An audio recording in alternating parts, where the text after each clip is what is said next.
we're here with Joe Blow Originals. WTF happened to the cast of Saturday Night Live? This one's for me. I love Saturday Night Live. I have seen every Saturday Night Live since I was a kid.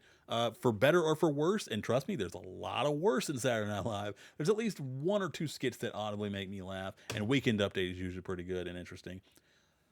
I'm interested to see what they're going to talk about. I assume they're going to talk about what happened to the cast of Saturday Night Live, 1990s. So is it only 1990s people or since the 1990s? I'm not sure. But Chris Farley and Adam Sandler were on the thumbnail, and I see me some Christopher Walken, the cowbell sketch. Let's get into this. I got a fever, and the only prescription is more cowbell. It's probably the 90s bias, but I mean, that has to be the most iconic SNL line I've ever heard. Folks, the chances are anybody you meet thinks that their generation... I like that. Leave a message after the tone. That is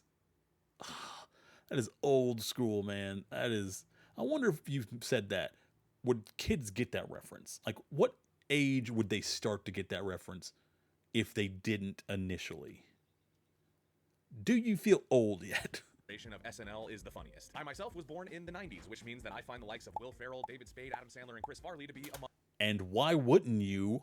All hilarious. These guys make banger movies, not Adam Sandler as much. I mean, that's very, that's hit and miss depending on your humor. If you're young, yeah, you'll like his humor because he acts like a child in most of his stuff. He's a man child, and you're like, I'm gonna grow up to be like that. No, you're not. You will get knocked out of that real fast. People will make sure of that. Among my favorite of the cast. And while many of these people have gone on to have incredibly iconic careers, some of them kind of went the other way. And so today, I've got the one and only Taylor James Johnson on the case to tell us what happened to the cast of Saturday Night Live 90s. Saturday Night Live in the 1990s was a breeding ground for some of the most influential comic talents of... Okay, we got a bunch of nice ones here, man. See, I can tell you right now, I know almost every one of their names, but it's going to blank out as soon as I get to it. We got Dana Carvey, Wayne's World and stuff like that. Freaking, I remember her name. She did some characters I liked, but I can't remember what it was. This is, God, see, I'm spacing on his name. I know his name because he did some funny stuff. Dang it. Okay, got Chris Rock, Adam Sandler. How am I spacing on Joe Dirt? Jesus Christ. See, and he's my favorite one. And I just immediately, yeah, Chris Farley, freaking Rob Schneider, Tim Meadows over here, ladies man, yes please. This is gonna bother me. Phil Hartman, this guy. See, I feel like it's a David. Oh, that's gonna annoy me.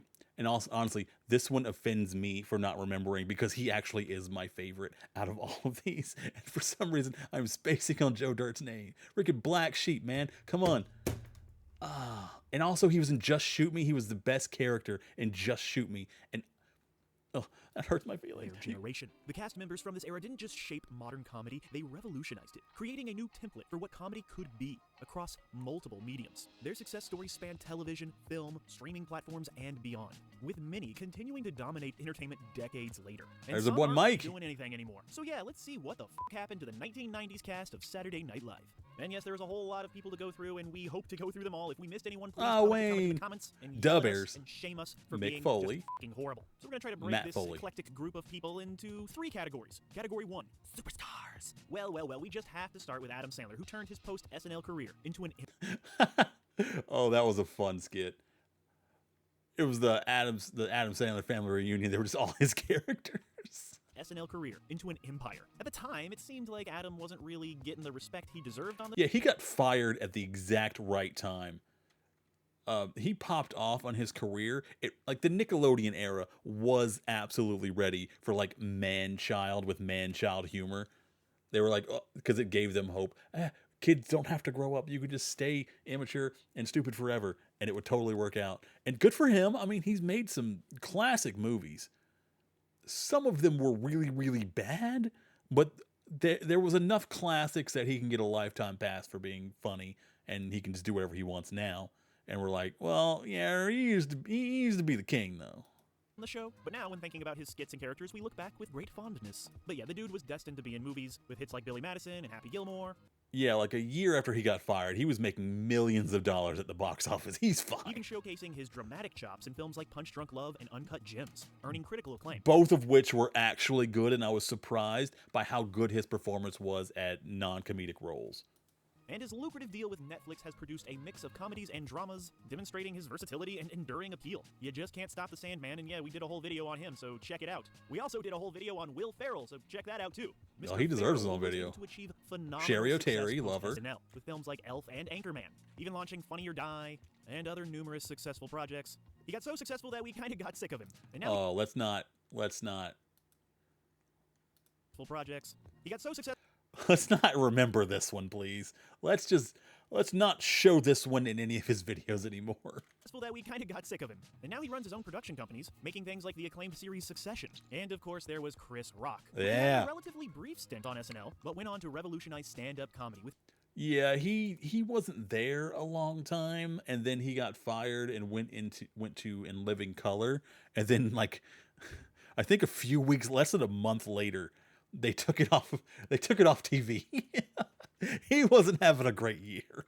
his specials like Bring the Pain. His work in film and television, including directing and starring in Top 5 and his role in Fargo, has showcased his range. Chris Rock remains a significant cultural figure. That was a good movie where he was running for president and he was an underdog. They thought he wasn't going to even get close to making it, and then when they did, they sabotaged him with his own party, kind of like they did with Bernie Sanders. Commentary often sparking discussions on race and society and politics and the human condition and everything. He was much better as a comedian anyway. I mean, he had some good movies, but he was much better as a comedian. In between. And Will Smith slapped him. Oh, wow. Wow. Jimmy Fallon transitioned from SNL to hosting Late Night and eventually The Oh, he should not have done that.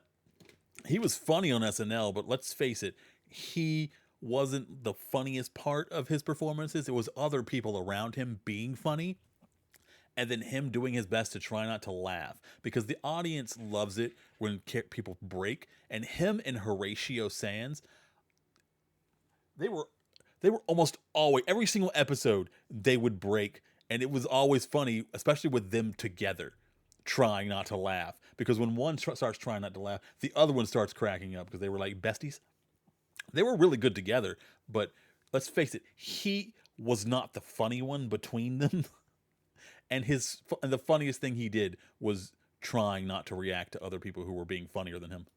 Tonight Show, where his musical impressions and games have attracted a wide audience. He took the format and the art of the late night talk show and turned it into a game show, which is either lame or brilliant. It just depends on who you are. Lame. So yeah, who are you? We can't forget Mr. Mike Myers, who Oh, my man. Oh, God. GOAT. Him and Dana Carvey. I'm glad they got 2 movies out of this. This actually succeeded so hard. It was... he deserved it. It kicked off the Austin Powers. It got him into Shrek. Mike Myers, comedic legend. who we also did an entire video on. He transformed from an SNL player to a global superstar with success like Wayne's World, a Saturday Night Live film. Probably the best one. Yeah, I know Blues Brothers is great, but Wayne's World is funnier. Blues Brothers is great, but Wayne's World is like significantly better, especially over Blues Brothers 2000, which I liked, but it lost some of the charm of the original. Topping that off with Austin Powers. My favorite movie trilogy, my favorite movies, possibly Austin Powers trilogy, favorite movies of all time. With Austin Powers and frickin' Shrek. The dude became a massive success, but I'll always remember him as that little boy with the helmet. And yeah, everybody on this 90s SNL list is a superstar in their own right. But Oh, now yeah, we're gonna Mary go Catherine to the Gallagher. Semi-superstars. These people are pretty gosh darn famous, but no, they're not Adam Sandler. People like Tracy Morgan, who gained fame on SNL with characters like Brian Fellow. He later starred in 30 Rock. Brian Fellows, Safari Planet. Brian Fellows, Safari Planet. Brian Fellows, Safari Planet. Which is a show about making a Saturday Night Live show that's actually funnier than Saturday Night Live. And he earned Emmy nominations and returned to stand-up comedy and acting after recovering I didn't know from he a went to serious stand-up. accident, thus demonstrating resilience and talent. We also have to include the late, great Phil Hartman. Ah. My good Legend. That dude was so funny. I never thought I would laugh at a Frankenstein sketch, but dadgum with that thing good. goodness was this man a versatile performer whose tenure on SNL was from 1986 to 1994. I didn't care about the He was earned caveman nickname as much. The Glue for his Like, it was funny sometimes, but a lot of it was not. ability to hold sketches Ooh, look how handsome that man is. together. Known for his impeccable impressions, Hartman's Donald post-SNL Trump. career included a memorable role on News Radio and as well as News Radio was a good show. It's unfortunate that they also ended up casting, what's his face, the worst person on the show? Really annoying guy. He plays the nerd in anything, but basically, he was an absolute mess and he drug everybody else down with him. As all of my favorite characters on The Simpsons. Tragically, his life was cut short in 1990. This was one of the people he drugged down with him. Because two or three of the people he drugged down with him ended in death. And well, technically, they did feel like he was responsible, but he technically didn't do anything wrong in those scenarios other than causing all these people to fall off the wagon. And that resulted in a binge that he himself started and ended with these people dying. Even though he knew they weren't supposed to be doing this stuff, he still came to their house with it and convinced them to do it. And they just got lost all weekend in going back into their bad habits. And he was directly responsible. When his very troubled wife shot him to death while he was in bed. She was the one that what's his face. I cannot remember. I need to look up the name because this is gonna bother me now. News radio cast. I hate this guy. I hate him in everything he is because he's not funny in any of it. Andy Dick. That's it. Andy Dick got her. They went to a party at their house, gave her drugs that she was not supposed to be taking because she'd been off the wagon for a while now. Is off the wagon on the drugs or off the drugs? I don't remember. But basically, she had quit and she was clean and she was good. And then he set her off on a binge, a weekend-long binge that ended with her shooting him because she got high out of her mind on drugs Andy Dick brought to their house and their party. Then she turned the gun on herself. And still to this day, it's really sad to think about. And that didn't just kill him. That also killed her and News Radio because he was the heart and soul of that show. And it was not the same after he was gone. And Andy Dick also did that to someone else. I can't remember who it is. You know, what he could have done. And there's a really beautiful moment in the after credits of Small Soldiers where they share a moment of Phil just being Phil. And my older brother, Phil Hartman. These are some funny freaking people up here, man. This is so sad whenever they lose a piece of their family. Spent 8 years at Saturday Night Live, and he eventually worked with over 25 cast members, but all of us were with him at the beginning. The following is a film that Phil and I did together in our 3rd season. This is for you, Phil. We love you so much. Another really, really incredibly talented cast member also had their life cut short with the late, great... His was his fault, though. He played fast and loose. He went hard with the partying. But man, that candle burned out bright. He was an explosion. Chris Farley blessed us with so many hilarious characters, like Matt Foley, the motivational speaker, and just his physical comedy in general. The first time I ever saw Chris Farley was him on All That, playing around with ketchup, next to the little baby Keenan who would go on to take over. Oh, I love All That. I hope he does one on All That. That'd be great. For SNL later. But yeah, I was actually a big fan of Chris Farley's movies during the 90s, and because I was a child and we didn't have, social media and I didn't watch the news, I had no idea that Chris Farley had passed away, so I didn't even discover that he had died until years later. Check out Tommy Boy. That's a classic. Also, Black Sheep. If you like Tommy Boy, Black Sheep, maybe don't watch Beverly Hills Ninja. That might not be up your alley.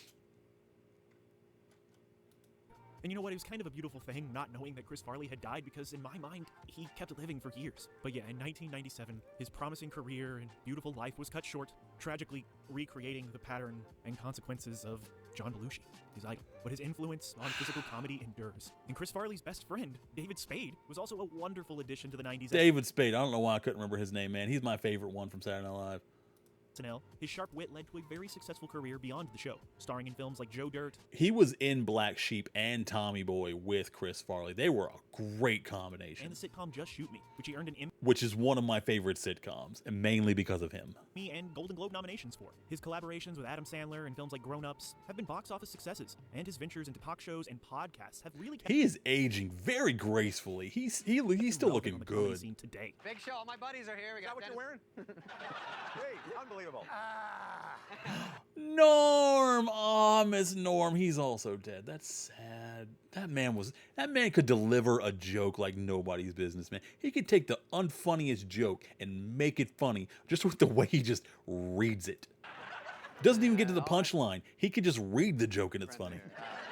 Actually, David Spade and Dana Carvey do a lot of podcasting together, and it's freaking Do hilarious. they? Mr. Dana Carvey reigned supreme during 6 seasons, creating many of the show's most memorable characters, including the Church Lady and, of course, Garth. And after leaving SNL, as you know, he starred in the very successful Wayne's World films, though his own show, The Dana Carvey Show, was short-lived, but has since gained a cult following. The next dude on our list is legitimately my favorite stand-up comedian of all time, the late, great Norm Macdonald. He Praise served as the Norm. Weekend Update anchor from 1994 to 1997, introducing a deadpan style that influenced future segments. The guy Dude, deadpan is so hard, but if you can nail it, it is so rewarding, man. No one can do it like Norm, though.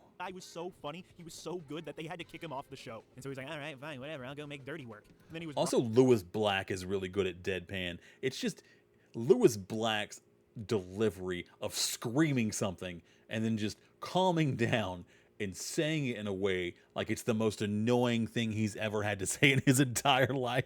It's so funny. If you've never seen Lewis Black do something, check out his specials. Red, White, and Screwed is a pretty good one. brought back to host and just knocked it out of the park. The dude just did not give a f***. It was just beautiful. Post SNL, he starred in The Norm Show. Imagine, you know, your generic basic sitcom. Just throw Norm Macdonald in the middle of it and you got television gold. But they canceled it because nobody gave a f*** and didn't appreciate what they had. But I don't think Norm even cared because he would just continue his stand-up. He's one of those comedians that doesn't really That man care if didn't he's stop. bombing, and sometimes bombing is just as satisfying to him. You could tell he did it for the love of the game, and he was not in it for the money. He was there because he just genuinely loves comedy. He might just very well be the Check best out late-night talk show guest. what was it? It was his moth joke about where the moth goes to the doctor. Of all time. Have you guys ever heard the moth joke? But yeah, his final Yeah, special yeah, called yeah, Nothing's yeah. Better, That. which was- Sorry, I'm like spastically trying to pause and then I act. Yeah, look up the moth joke. I did not pre-watch this, by the way. That joke is just so iconic the way he tells it. recorded before his death in 2021, highlighted his unique comedic voice. And yeah, he had been battling cancer for years. You know what? Stick around to the end of the video. We're gonna watch It's the moth such joke. a Norm thing to do. I actually remember the first time I ever heard Norm's voice. It was coming out of that dog in Dr. Dolittle. And even Oh, I as a forgot it child was the who didn't dog. understand comedy or anything. I was like, oh my gosh, that's the funniest voice I've ever heard. Who is this dog? You're a dog. Dogs can't talk. What the hell do you think barking is? An involuntary spasm? Our next superstar, who, you know, is a superstar in our hearts, but this time I'm categorizing her Molly as a Shannon. superstar, Molly Shannon, who is best known for her character Mary Kathleen Gallagher on SNL, and is doing Also, delicious dish and kick, stretch, and kick. I'm 50. commercials selling something I don't remember as that monotone public radio persona that she has. Miss Shannon has proven herself to be an incredible actress, earning acclaim for her role in Other People and stuff like The White Lotus and The Other Two, blending comedy with, you know, genuine emotion. Kevin Nealon anchored Weekend Update with his unique style and appeared in numerous sketches. After SNL, he starred in Weeds and hosted Hiking with Kevin. He's not bad, but he's not necessarily hilarious in any particular aspect. He has to be with someone else who can carry the comedy and he add on to it. A fun He's web an series where enhancer. He interviews celebrities. I'm sure he's done other things, but I have not heard of them. Tim Meadows is Oh, one of yeah. the longest-serving cast members, known for his characters like Ladies Man. Really? Who had a movie for some reason that I totally forgot about until this very moment. But he continued his I career didn't. in roles in films like Mean Girls and the television series The Goldbergs. And he's absolutely perfect in Walk Hard. That was so good. Are you trying to get him on drugs? He's like, this is the best drug I've ever had in my life. It makes you feel good. It makes you forget all your problems. You don't want none of this, man. Dewey Cox is like, I think I want to try some of that. And he goes, all right, come in here. Absolutely perfect in Walk Hard. Then there was Mr. Rob Schneider, who we've done a whole video about. Go watch it. I think the best thing he did Oh, on they SNL did? was I was like, the, I wanna watch nickname that. guy. And he had a decent film career after, including the Deuce Bigelow series. But Greatest action movie of all time. Demolition Man. Watch it. If you haven't watched it, watch it. after including the Deuce Bigelow series, but his career did become, you know, just a South Park joke. He's still buddy-buddy with Adam Sandler and continues to perform stand-up comedy, but right now he's perhaps better known for his political views.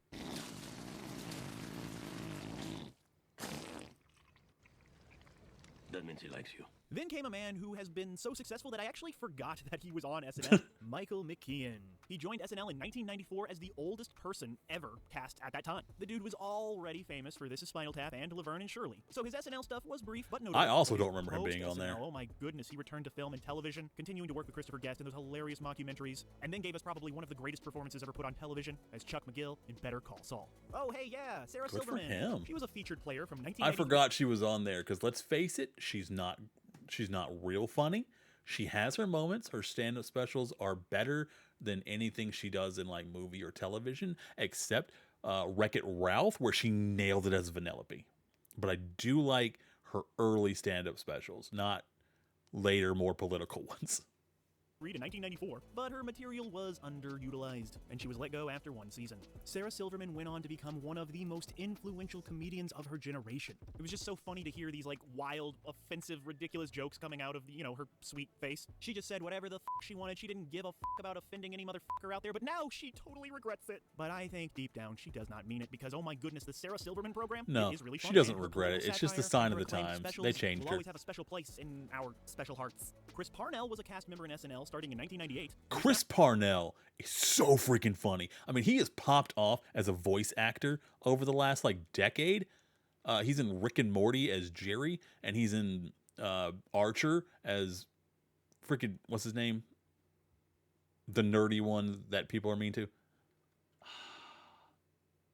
I can't remember his name right now, but he's that guy. This dude is great in voice acting. I love him in Saturday Night Live, but I think he's much better in the voice acting roles. Found a lot of success in voice acting, with prominent roles in Archer and Rick and Morty, and as Dr. Leo Spaceman on 30 Rock. Always a I didn't watch 30 Rock. Who probably deserves more success than he has. Hold on. But hey, and we cannot forget D-Rock. Always a Lazy Sunday music video. I love this. I still sing this on Sundays sometimes. Not as much. I haven't listened to it in a while. But Lazy Sunday, wake up in the late afternoon, call Parnell just to see how you doing. Yo, what up, Pon? Yo, Sandberg was cracking. Think of what I'm thinking. Narnia, and it's happening. Oh, God, it's a good song. It's so catchy. Who probably deserves more success than he has. But hey, and we cannot forget Senator. Oh, yeah. I forgot one of them went on to be a senator. Oh, Franken. He was funny, but dadgummit, this isn't the funniest thing he ever did was become a senator. Al Franken. He was a writer and performer on SNL during 3 separate stints, most notably from 1985 to 1995, where he created the character Stuart Smalley, and after leaving SNL, he transitioned into politics, serving as a U.S. Senator from Minnesota from 2009 to 2018 when the motherfucker got Me Too'd. And you know what? I deserve it. Because I'm good enough, I'm smart enough, and doggone it, People like me. Dennis Miller was a cast member on SNL until He was not a great cast member. He was not good in Weekend Update. He should not have been. I mean, he had the potential, but it feels like he was just not a right fit for it. 1991, renowned for his sharp wit and intellectual humor as the Weekend Update anchor. Miller later hosted his own talk shows on HBO. See, that would make sense as a real talk show host, not the Weekend Update. His humor wasn't right for Weekend Update, but it is perfect for an actual talk show host. Becoming a prominent political commentator. He's on Fox News now, right? Live from New York, it's Saturday night. That was great. Well, this last group you've probably heard of, but maybe they never really reached the level of household name. Maybe in your households they are superstars, but here we're going to call them less than superstars. But they're still stars. All right, let's get into it. Let's see what's happening. Way across this hilarious universe. Let's start with Jay Moore, who had a brief but... See, the thing about Jay Moore is he is funny. He didn't quite hit in skits. I feel like he's better utilized in movies and television, not live performance skits. But memorable tenure on SNL from 1993 to 1995, where the guy gave the best Christopher Walken impression ever. The first time I ever saw him was in a hilarious spoof movie called Mafia that nobody seems to remember or talk about. And I loved that movie. That movie was freaking hilarious. Starred in the television series Action that gained a cult following, and your mom probably recognizes him from Jerry Maguire. Oh, and Small Soldiers with Phil Hartman. Mr. Moore has also ventured into sports radio and podcasting. That makes sense for him. He likes to talk about sports a lot. So I'm glad he got into something he loves. Versatility as an entertainer. Ellen Cleghorn was one of SNL's few black females. See, I did not remember her name. But that's nothing against you. I don't remember hearing her name a lot, and if I couldn't remember David Spade, my favorite, my brain was not going to go there. cast members in the 90s. Known for her sharp humor, post-SNL, she pursued acting in films and television and earned a doctorate in performance studies, showcasing her commitment to both entertainment and academia. Miss Julia Sweeney is best known for her character, Pat. Y'all remember Pat? After I do. SNL, Pat got a movie for some reason, and Julia went on to create Pat was not the move for making a movie. You wanted to make a movie, you had a lot of other characters you could have picked. I would not have picked Pat. acclaimed one-woman shows like God Said Ha, and she has appeared in various films looks so and television different. projects. Mark McKinney joined SNL after his work on Kids in the Hall. Post I do not remember Mark McKinney being in there. SNL, he returned to the Kids in the Hall and starred as Glenn in Superstore. That was him? Holy crap.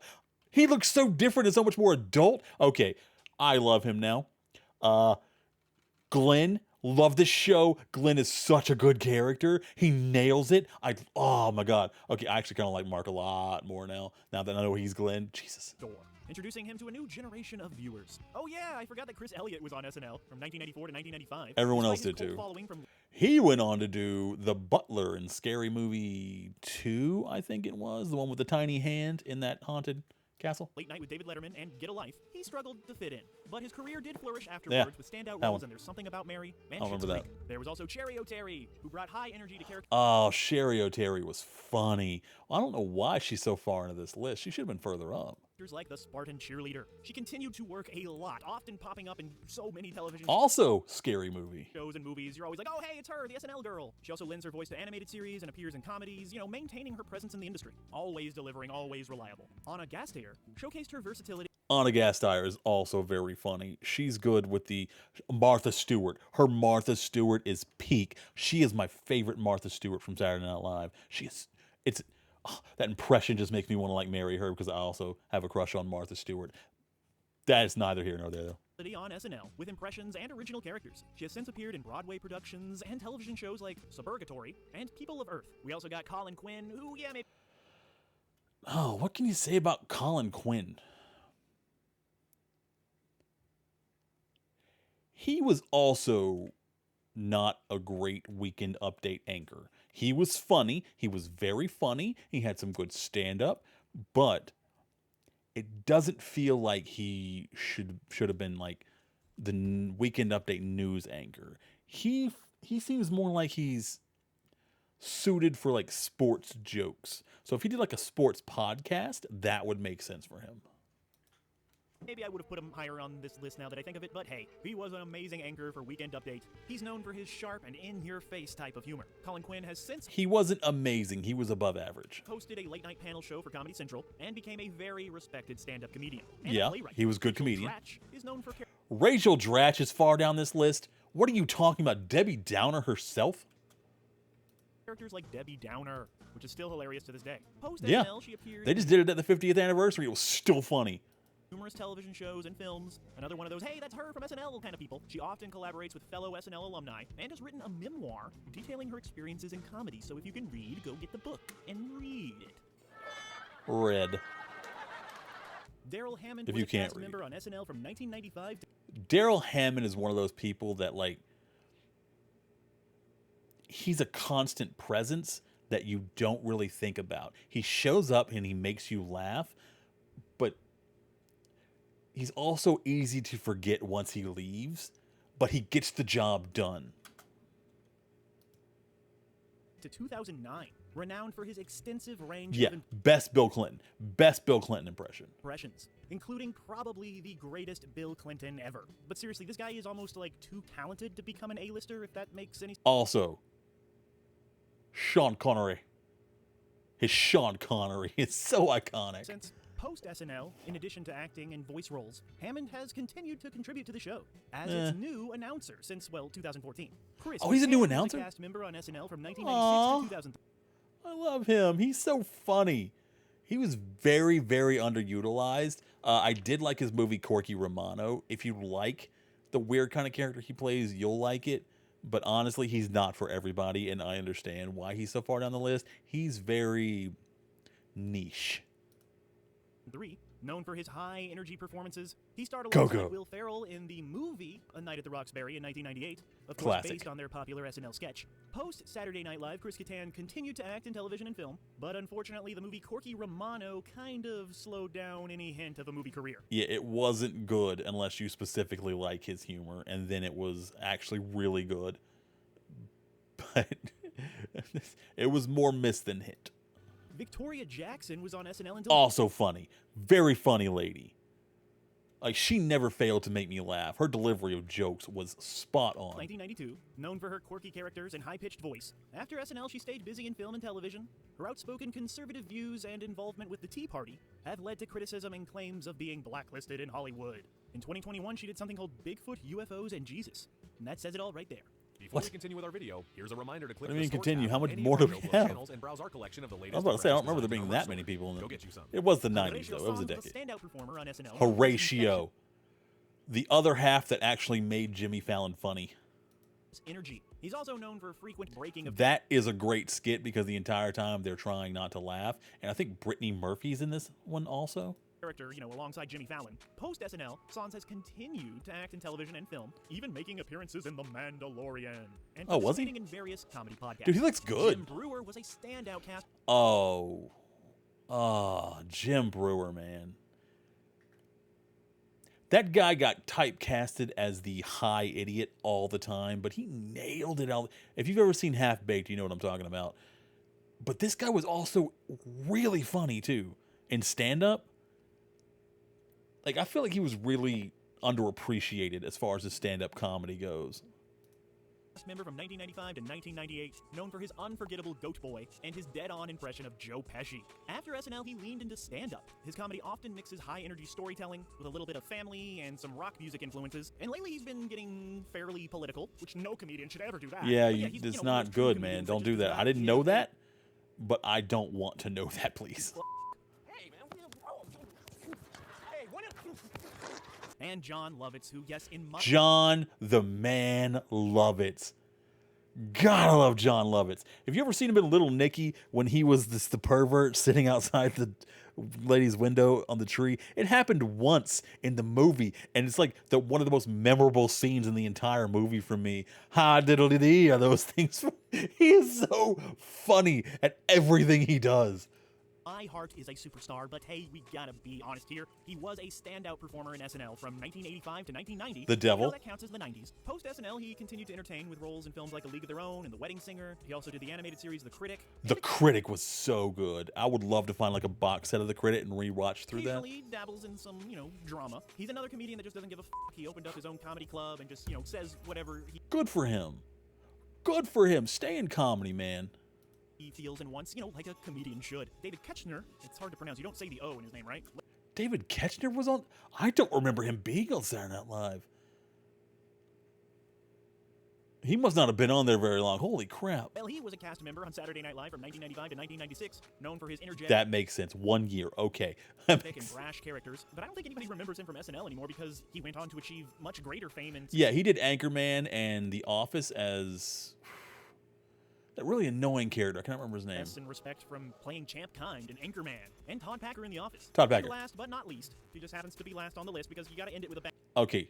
Janine Garofalo. I know her. I love her. This woman was one of my favorite comedians back in the 90s.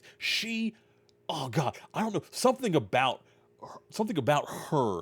She just packed a punch with her comedy that got to me every single time. And she was in she had a minor role in Dogma, and I feel like that scene, she just stole it away from the lady who was supposed to be the main character. It's crazy. She is really underutilized and undervalued. 100%. She's probably my favorite female comedian of all time, if I had to think about it. Bang, but not, it's Janine Garofalo.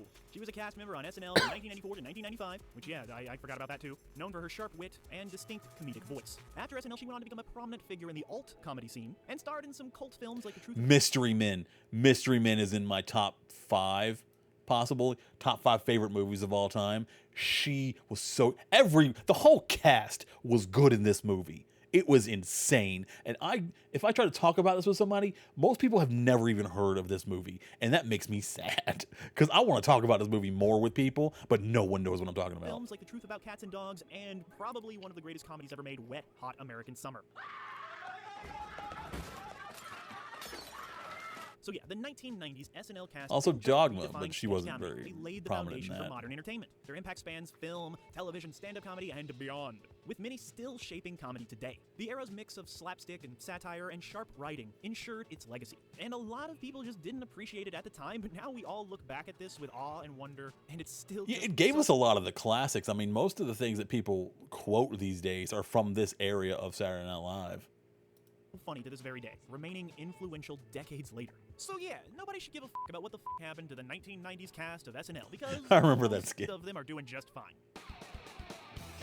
Oh, yeah. Oh, God, that was a great trek down memory lane. Some of those people I didn't even remember. We're going to look up Norm MacDonald moth joke, because you guys need to hear this. This is a double reaction. You were in for it now, boys and girls, or singular girl. Donald tells the most convoluted joke ever. Conan. Oh, animation for it. Heck yeah. A moth goes into a podiatrist's office. A moth goes into a podiatrist's office. You are correct. A moth goes into a podiatrist's office, and the podiatrist's office says, "What's the problem?" And the moth says, "What's the problem? Where do I begin, man?" He goes, "I go to work for Gregory Olinovich, and all day long I work." I've never seen this animation. Honestly, Doc, I don't even know what I'm doing anymore. I don't even know if Gregory Olinovich knows. He only knows that he has power over me, and that seems to bring him happiness. But I don't know. I wake up in a malaise, and I walk here and there. And the podiatrist says, "Oh, yeah?" And the moth goes, "Yes." And he goes, "At night, I sometimes wake up and I turn to some old lady in my bed that's on my arm. A lady that I once loved, Doc. I don't know where to turn to. My youngest, Alexandria. She fell in the cold of last year. The cold took her down, as it did many of us. And my other boy, and this is the hardest pill to swallow, Doc. My other boy, Gregaro Vinolitovich. I no longer love him. As much as it pains me to say, when I look in his eyes, all I see is the same cowardice that I catch when I take a glimpse of my own face in the mirror. If only the cowardice was stronger, then perhaps I could bring myself to reach over to that cocked and loaded gun that lays on the bedside behind me and end this hellish facade once and How long for a all. drive was this? Do you live in the valley? Where do you live? Please, sorry. He says, "Doc, sometimes I feel like a spider, even though I'm a moth, just barely hanging on to my web with an everlasting fire underneath me. I'm not feeling good." And so the doctor says, "Moth, man, you're troubled. But you should be seeing a psychiatrist. Why on earth did you come here?" And then the moth said, "Because the light was on."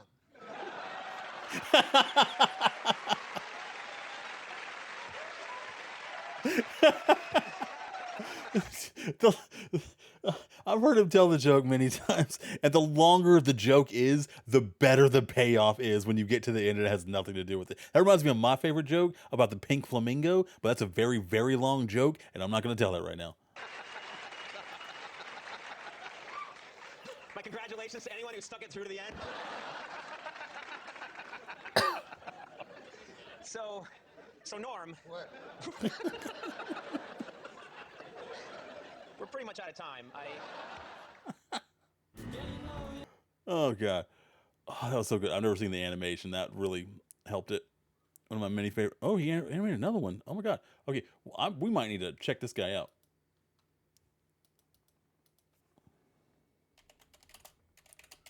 So good. I just reacted to Joe Blow's vid on where the SNL cast is now and had to show my chat on stream the Norm Moth joke to bless them.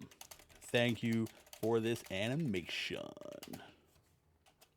Heart. Subbing to react to more. Oh, so that was the moth joke. The longer he tells it, the funnier it ends up being at the end, especially if you already know the end. You're just like, oh my God, how long is this going to go? This is fantastic. Well, that concludes the Saturday Night Live video. That was 40 minutes almost. If I keep chatting, it could be 40 minutes.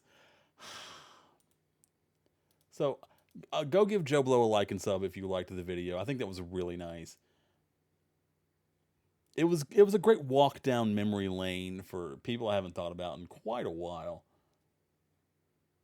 Some of them were sad. Hopefully it reminded you of some good times in your life, or some good jokes you forgot about, or some good skits that you hold dear to this day.